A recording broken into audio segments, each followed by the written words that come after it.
তমলুকে দেওয়াল লিখনের মাধ্যমে নির্বাচনী প্রচার শুরু করলেন দেবাংশু ভট্টাচার্য। সোমবার তমলুকের নিমতৌড়ে তৃণমূল জেলা কার্যালয়ে এসে পৌঁছান দেবাংশু ভট্টাচার্য। দেওয়াল লিখনের মাধ্যমে নির্বাচনী প্রচার শুরু করেন। দেবাংশুর সঙ্গে যোগ দেন কাঁথি লোকসভা তৃণমূল প্রার্থী উত্তম বাড়ি। দেওয়াল লিখন শেষে নন্দীগ্রামের উদ্দেশ্যে রওনা দেন দেবাংশু।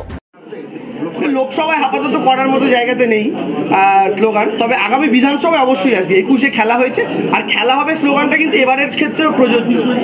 ক্রিকেট খেলায় প্রথমে ব্যাটিং করলে পরে বল করতে হয়। মমতা ব্যানার্জি 2021-এ ব্যাট করেছেন 215 নট আউট। এবার আমাদের তৃণমূল কংগ্রেস কর্মীদের বল করতে হবে, কারণ এবার বিজেপি ব্যাট করতে নামছে। আর এ রাজ্যের মাটিতে বিজেপির 18 প্লাস তমলুক কাঁথি 20টা উইকেট আছে। আমরা বল করে বিজেপির 20টা উইকেট ফেলবে আমাদের কর্মীরা, সেদিন গিয়ে খেলা শেষ হবে। ঠিক আছে, থ্যাংক ইউ।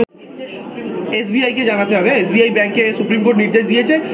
দেখুন, এই বন্ডের তথ্য যদি সামনে আসে তাহলে অনেক কিছু দুধ কা দুধ পানি কা পানি হয়ে যাবে। এই বন্ডের টাকা আমরাও পেয়েছি তৃণমূল দল হিসাবে, কংগ্রেসও পেয়েছে, সিপিএমও পেয়েছে, সব দল পেয়েছে।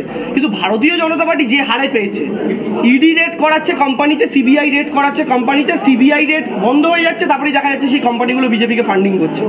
এর উৎস কি, এগুলো জানার দরকার আছে।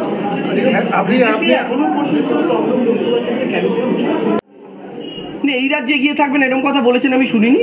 উনি বলেছেন যে বিজেপির আসন বাড়তে পারে, এইটা প্রশান্ত কিশোর বলেছেন। এবার আমি একটা কথা বলি, প্রশান্ত কিশোর এখন আমাদের দলের সঙ্গে যুক্ত নন, তিনি আইপ্যাকের সাথেও যুক্ত নন। প্রশান্ত কিশোর একটা আলাদা এন্টিটি। এখন আমরা তো জানি না তিনি গোপনে এখন বিজেপির সঙ্গে কাজ করছেন কিনা, ফলে তারই মন্তব্য হতেই পারে। আমি আপনাদের বলছি, রেকর্ড করে রেখে দিন, 19-এর থেকে তৃণমূলের সিট একটা হলেও বাড়বে, আর 19-এর থেকে বিজেপির সিট একটা হলেও কমবে।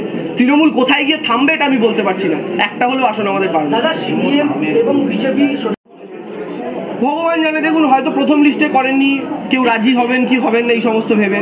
দিলীপ ঘোষকে এখনো ক্যান্ডিডেচার দেননি। যে লোকটা 2019-এ তাদেরকে এত ভোটে জেতালো, গোটা রাজ্য জুড়ে বিজেপিকে জেতালো 2019-এ, সেই লোকটাকেই এখনো প্রার্থীপদ দেয়নি। আমাদের খারাপ লাগে, কষ্ট লাগে। তবে বিজেপির ব্যক্তিগত ব্যাপার, ওদের সাংসারিক ঝামেলায় দাদা আমরা নেই। তারা আরেকটা কোশ্চেন, বিজেপি অভিযোগ করছে যে তৃণমূল বারবার 2021-এ লোকসভা বিধানসভাতে বলেছিলেন বহিরাগত বাদ দিয়ে বহিরাগত নিয়ে পশ্চিমবঙ্গ নির্বাচন প্রক্রিয়া বৈতরণ পার করতে চায়। সেখানে দেখে গেল লোকসভা ভোটে বাইরে 2জন সাংসদ। তৃণমূল আজও বলছে বহিরাগত হটাও, রাজ্য বাঁচাও, কিন্তু তফাৎ আছে। ইউসুফ পাঠান আজকে আমাদের ক্যান্ডিডেট, কীর্তি আজাদ আজকে আমাদের ক্যান্ডিডেট। কিন্তু আপনি বলুন, ইউসুফ যদি জিতে এমপি হন, কীর্তি আজাদ যদি জিতে এমপি হন, এরা দুজনেই কার নির্দেশ পালন করবে? মমতা বন্দ্যোপাধ্যায়, তিনি এই বাংলার। অর্থাৎ কীর্তি আজাদ এবং ইউসুফ পাঠানের রিমোট কন্ট্রোল মমতা ব্যানার্জির হাতে। কিন্তু সুকান্ত মজুমদার, শুভেন্দু অধিকারীরা যদি জেতেন, তাহলে তাদের রিমোট কন্ট্রোল থাকবেন গুজরাটে বসে থাকা নরেন্দ্র মোদীর হাতে। অর্থাৎ নরেন্দ্র মোদী তাদেরকে নিয়ন্ত্রণ করবেন। আমাদের বক্তব্য হচ্ছে, বহিরাগত তত্ত্ব এটাই যে বাইরে থেকে কেউ ক্যান্ডিডেট হলো কিনা সেটা ফ্যাক্টর নয়, বরং তাদের নিয়ন্ত্রক শক্তি কারা। বাংলার ভাগ্য নিয়ন্ত্রণ বাংলার মাটির লোক করবে, আমরা এটা বলতে চাইছি। এটাই হচ্ছে বহিরাগত তত্ত্ব। এই বাংলার ভাগ্য নিয়ন্ত্রণ গুজরাটে বসে কেউ করবে না।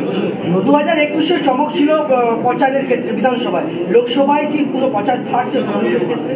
দেখুন, প্রচার অনেক রকম ভাবেই হবে। আমরা মানুষের কাছে পৌঁছানোর জন্য যা যা উপায় আছে সবই আমরা অবলম্বন করব। তার মধ্যে যদি চমক দেখতে পান, অবশ্যই আগামী দিনে দেখা যাবে। আপনারাও আছেন, আমরাও আছি। আপনাদের কোনো অ্যাক্টিভিটিস থাকবে প্রচারের ক্ষেত্রে নাকি ইস্যু আপনারা হাতিয়ার করবেন? দেখুন, ইস্যু তো রোজ আসতে থাকে, বিভিন্ন রকম ইস্যু তো ফিক্সড কিছু নয়। আমাদের ফিক্সড ইস্যু উন্নয়ন, সেটা নিয়ে আমরা লড়বো, এবং কেন্দ্রীয় সরকারের বঞ্চনা, বিজেপির ব্যর্থতা, এটা আমাদের প্রাইমারি এবং বেসিক। প্রার্থী করলো না তৃণমূল কংগ্রেস কুণাল ঘোষকে, সোশ্যাল মিডিয়া প্রচার করছে। দল ঠিক করবে কাকে কখন ক্যান্ডিডেট করবে। সিপিএম বিজেপি, আমার এটা খুব ভালো লাগে, খুব মিষ্টি দুটো দল, জানেন তো। এরা নিজেদের দলের চাইতে বেশি তৃণমূলে কে প্রার্থী হলো, তৃণমূলে কি হলো, এই নিয়ে আগ্রহী।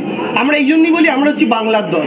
বাংলার বিরোধী দলরাও চিন্তিত যে তমলুকে তৃণমূলের টিকিট কুণাল ঘোষ না দেবাংশু, এই নিয়ে তারা আলোচনা করছে। বুঝুন, আমরা কি বিজেপির ক্যান্ডিডেট নিয়ে আলোচনা করছি যে এখানে কেন দিব্যেন্দু দাঁড়ালো না, এখানে কেন বিচারপতি প্রাক্তন দাঁড়াচ্ছেন? আমাদের তো কোনো ব্যাপারই না। বিজেপি যাকে খুঁজে ক্যান্ডিডেট করুক, আমরা সিম্বলটাকে হারাবো আর আমরা আমাদের সিম্বলটাকে জেতাবো। তো বিজেপি সিপিএম উৎসাহিত, আমরা ধন্যবাদ জানাই আমাদের দলকে তো গুরুত্ব দেওয়ার জন্য। পূর্ব মেদিনীপুর থেকে মাখন মণ্ডলের আর রিপোর্ট, নিউজ বাংলা।